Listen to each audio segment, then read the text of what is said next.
Madame Barsa, bonjour. Bonjour, merci pour votre invitation et bonjour à tous les auditeurs. Merci à vous d'avoir Merci à vous d'avoir répondu à notre invitation. Alors, une semaine, un peu plus d'une semaine, depuis le début du mois de Ramadan, un mois durant lequel donc l'Agence nationale des déchets a un programme particulier. Alors, déjà pour cette première semaine, que nous disent les données qui remontent à l'Agence nationale des déchets? Alors, je suis navrée de vous dire qu'on n'a pas encore de données pour cette première semaine. La première semaine vient tout juste de s'achever. Inch'Allah, au cours des prochains jours, on pourrait disposer des informations à travers les différents canaux qui nous permettent de faire remonter les informations et apprécier les indicateurs qui nous permettra d'apprécier les quantités ou bien la gestion des déchets de manière générale et notamment le gaspillage alimentaire en particulier dont on en parle toute l'année mais plus particulièrement durant le mois de Ramadan. Alors, vous dites qu'aujourd'hui, au bout de un peu plus d'une semaine, donc de la première du mois sacré de Ramadan, les chiffres ne sont pas encore disponibles. Est-ce qu'il n'y a pas de plateforme numérique, vu qu'on parle beaucoup de numérisation, qui permettrait de remonter ces chiffres rapidement directement des entreprises qui font soit la collecte, soit des centres de tri et de collecte des CET? Tout à fait, il y a une plateforme qui existe, qui est le Système national d'information sur les déchets. Cette plateforme, justement, nous permet d'apprécier les quantités de déchets et d'en avoir d'une manière régulière, à savoir chaque mois, pas chaque semaine. Voilà. Donc, c'est ce qui nous permet pas de disposer de cette information par semaine. Mais si on parlait de chiffres, on pourrait aussi parler de la gestion des déchets, de l'augmentation de cette quantité durant le mois de Ramadan à travers les chiffres des années antérieures et à travers la comparaison et l'évolution de cette quantité d'une manière mensuelle. Alors, pour les exercices précédents, notamment 2022, 2023 et même les années antérieures, au-delà de 2022, on avait remarqué que les déchets ménagers assimilés particulièrement bien évidemment, commençaient à augmenter d'une manière régulière. Depuis les années 2019 jusqu'à 2023, on remarquait une hausse graduelle de 2%, 3%, 5%, et puis on est arrivé même à 10% durant l'exercice 2022. Mais il faut savoir aussi que durant 2023, il y a eu une stabilisation de ces quantités. On est toujours resté sur les 10%. Donc, on espère que cette année, on sera dans la régression. D'ailleurs, on attend impatiemment de disposer des chiffres pour le mois de mars. Ainsi, on pourrait comparer avec le mois de Ramadan de 2024. Et là, on pourrait se prononcer. Est-ce que réellement, on est dans une tendance de diminution des quantités de déchets ou bien une évolution ou bien on est toujours dans la stabilisation ou bien la stagnation de ces quantités des déchets. Sur terrain, qu'est-ce qui remonte comme information, c'est-à-dire en attendant que les chiffres arrivent? On remarque bien que les quantités de déchets ne sont pas en amas comme on le voit dans les années antérieures. On voit pas aussi autant de pain qui est gaspillé ni sur les chaussées ou autres. Donc, les premiers constats nous orientent vers une régression des quantités de déchets. On remarque aussi à travers quelques sondages que l'Agence nationale des déchets a réalisé juste avant Ramadan que les citoyens en général, les citoyens algériens, adoptent de plus en plus d'éco-gestes au quotidien. C'est-à-dire, parmi les questions de ce sondage, c'était « Est-ce que vous utilisez une liste d'achat ?» La plupart des gens, oui. Est-ce qu'on revient vers le coût fin ? Oui, également. Donc, on revient vers des pratiques éco-responsables. Donc, c'est ce qui nous dit que soit on est dans la stabilisation ou bien soit dans la régression des quantités des déchets. Et c'est aussi, je me dis que c'est un résultat par rapport aux efforts qui ont été consentis les années antérieures, bien évidemment. Parce que, comme vous La le savez, sensibilisation. voilà, comme vous le savez, il y a plusieurs acteurs qui ont travailler sur les actions de sensibilisation et tout secteur confondu aussi. Voilà, donc on se dit qu'à travers le temps, ça commence à donner des résultats et notamment à travers les campagnes au niveau des écoles, des modules, au niveau aussi des écoles où on parle plus de l'environnement, où on parle de la gestion des déchets. Donc, c'est déjà un premier pas auquel il y a un objectif qui a été atteint. Très bien. Alors, le gaspillage, c'est l'autre grand phénomène dont on parle beaucoup durant le mois de Ramadan, bien que vous le disiez, que le gaspillage soit là à longueur d'année. Tout Alors, à fait. vous parlez aujourd'hui de possibilités il pourrait y avoir une régression donc des quantités de déchets qui sont collectés. Aujourd'hui, au niveau des centres d'enfouissement technique, au niveau des entreprises de collecte, est-ce que nous constatons que nous gaspillons moins pour les chiffres des mois précédents, notamment? Alors, pour le gaspillage alimentaire, comme vous l'aviez dit, c'est un phénomène qui n'est pas existant durant le Ramadan uniquement, mais le long d'une année.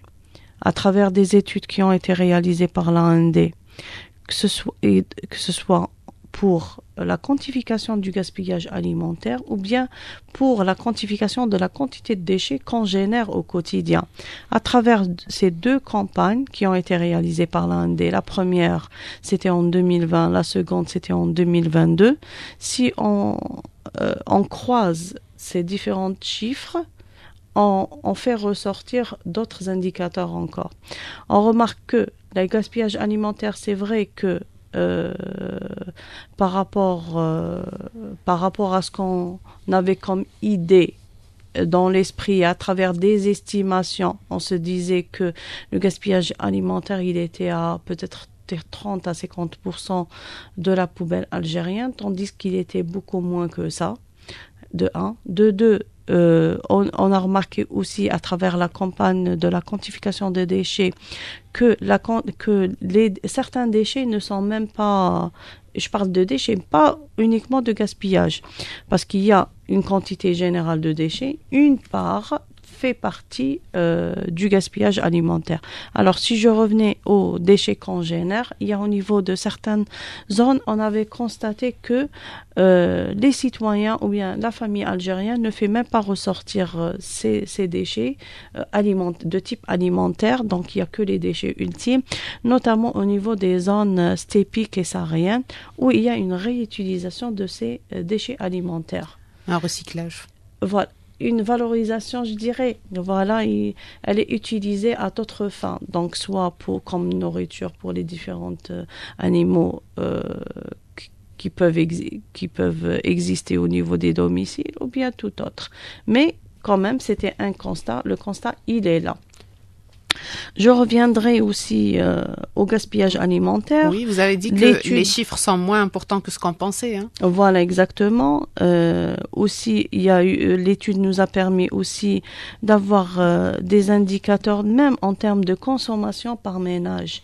C'est-à-dire, il fallait savoir quelle est la consommation pour définir quelle est la quantité qui est gaspillée. Alors, en termes de consommation par les ménages, on a apprécié que il y avait pratiquement presque 8 kg par jour qu'on consommait au quotidien, donc qu'on produit.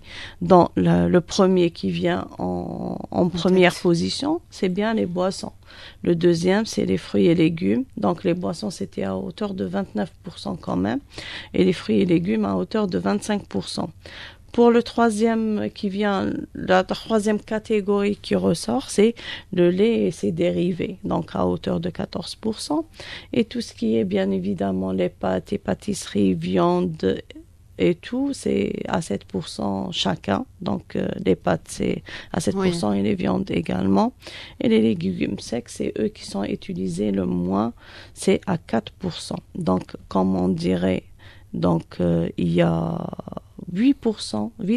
plus précisément 8,65% de ces aliments en tout qui sont des aliments qui sont perdus. Donc, on n'utilise pas. Dans les poubelles. Voilà. Parce que quand on parle de gaspillage, il faut savoir que le gaspillage alimentaire se situe sur différentes composantes. Ça va de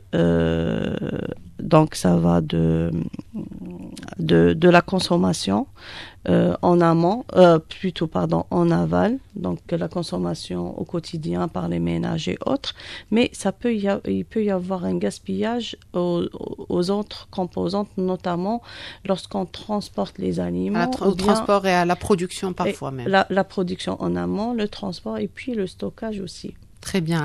Madame Barsa, donc le gaspillage alimentaire, on le disait, on en parle beaucoup pendant Ramadan. Vous dites que ces dernières années, nous n'avons pas, donc il y a les chiffres qui remontent à 2022, mais nous constatons une régression où, disons que le travail de sensibilisation commence à donner des fruits. Oui, tout à fait. D'autant plus qu'on remarque qu'il y a un travail d'intersectorialité qui s'opère. À titre d'exemple, durant ce mois de Ramadan, il y a des campagnes de communication et de sensibilisation qui s'opèrent à travers le territoire national, notamment au niveau des marchés ou bien les points de vente.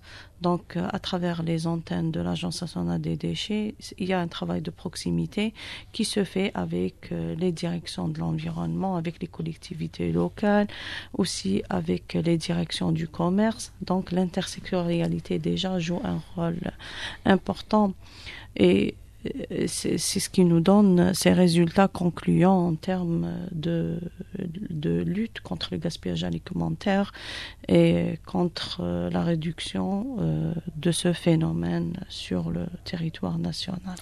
Justement, pour ce mois de Ramadan, au niveau de l'AND, donc au niveau de l'Agence nationale des déchets, il y a des actions qui sont menées pour justement inciter les citoyens à consommer responsable, si on peut dire ça comme ça. Il y a un concours même qui est lancé. Voilà, exactement. Suivant les orientations de notre tutelle, le ministère de l'Environnement et de la Qualité de la Vie, l'Agence nationale des déchets a entamé une campagne, plutôt un programme, durant le mois sacré de Ramadan. Ce programme s'étale sur plusieurs campagnes et sur plusieurs actions.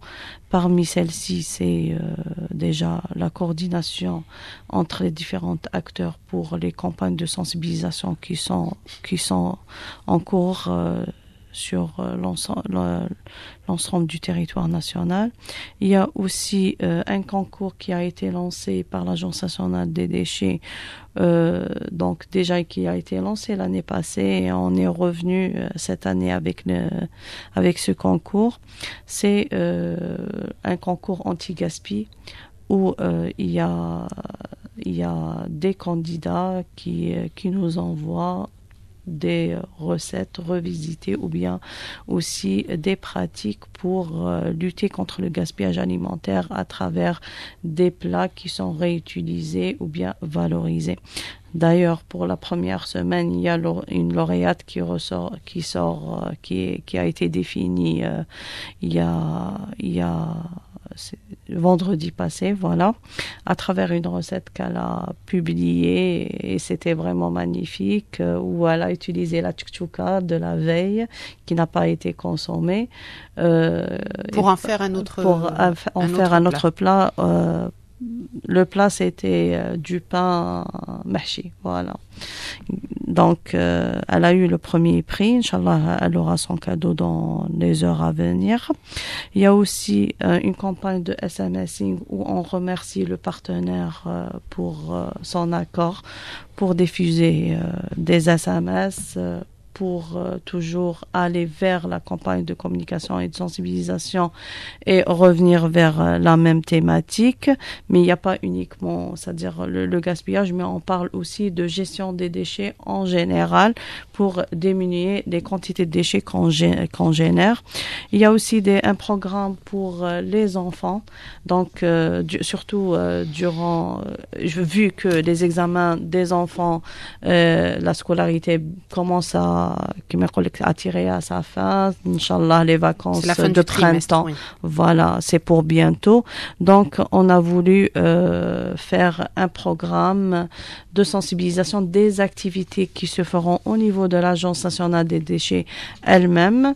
Donc, il y aura deux journées ouvertes pour les enfants. Il y aura des activités qui sont en relation, bien évidemment, toujours, c'est des activités en relation avec la gestion des déchets. Alors justement, Voilà. la Il y a gestion, aussi d'autres actions qui Juste- sont en cours. justement, la gestion des déchets, vous dites, c'est toute une gestion aujourd'hui. Il y a Oui. plusieurs intervenants dans cette gestion, à commencer donc par celui qui génère les déchets, à savoir le consommateur, le citoyen, jusqu'au bout, donc ça soit le recyclage ou le traitement de ces déchets. Le tri sélectif, c'est aujourd'hui un segment très important qui permet donc de récupérer certains déchets, d'aller vers le recyclage ou autre. C'est le segment, c'est le parent pauvre aujourd'hui du traitement des déchets ou de la gestion des déchets en Algérie? Je dirais pas ça. Je dirais que ce sont des actions qui se développent de plus en plus. D'ailleurs, le ministère de l'Environnement et des Énergies renouvelables a fait promulguer, modifier la nouvelle loi. La loi, initialement, c'était la loi 0119 du 12 décembre 2001 relative à la gestion et au contrôle et élimination des déchets. Cette loi qui a été modifiée, à savoir maintenant, c'est la loi 2502 qui apporte un poids supplémentaire par rapport à la gestion des déchets dans son ensemble, mais aussi pour le développement d'une économie circulaire. Alors, cette nouvelle loi apporte aussi un plus par rapport le tri sélectif, par rapport à l'organisation des filières, donc chose qui a été remédiée dans cette nouvelle loi. Pourquoi ?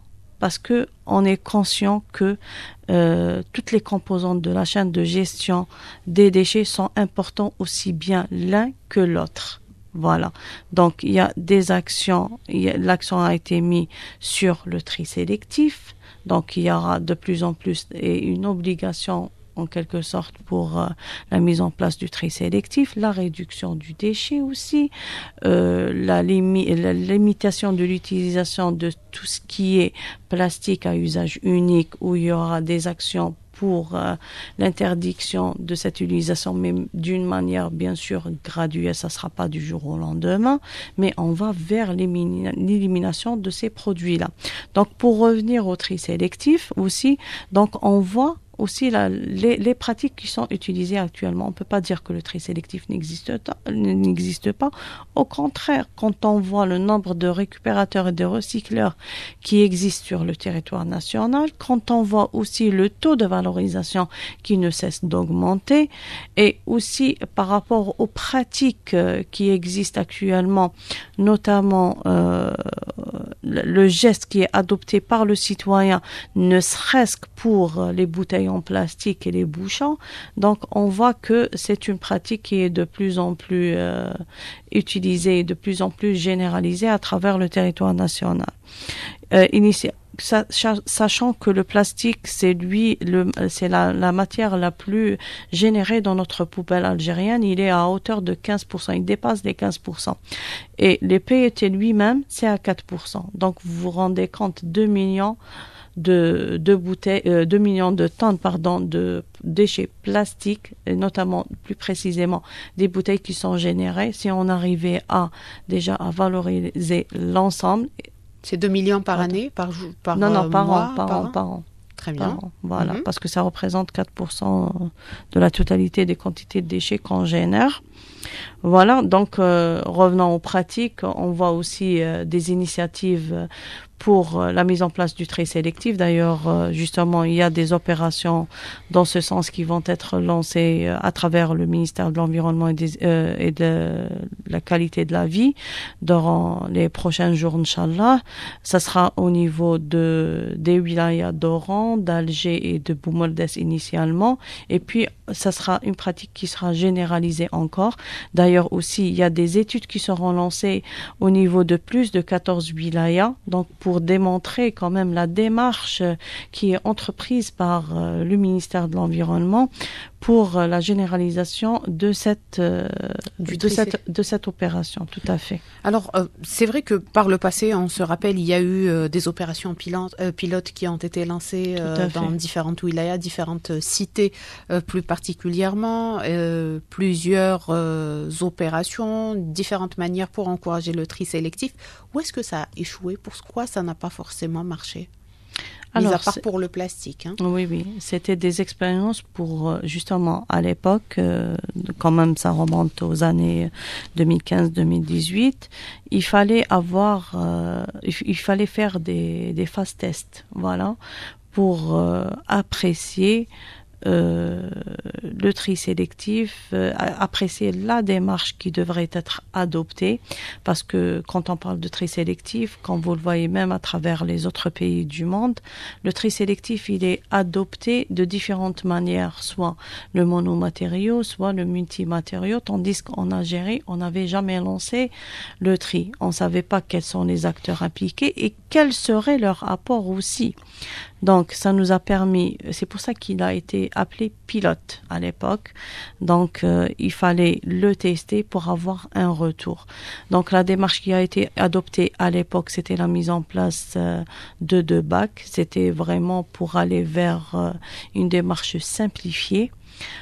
Pour voir aussi le retour des citoyens, est-ce qu'ils vont adhérer à cette initiative ou pas, et aussi voir la disponibilité au niveau local. Est-ce que les collectivités locales ont les moyens et les dispositifs nécessaires pour la collecte des déchets, parce que sachant que l'initiative a été mise, mais il y a toute la chaîne. Quand on met en place un dispositif de tri, il faut savoir qu'il y a des composantes qui viennent après, aussi des démarches, notamment aussi des ressources, parce que il suffit pas de mettre en place un dispositif de bac et partir. Non, il y a des actions de communication qui se font.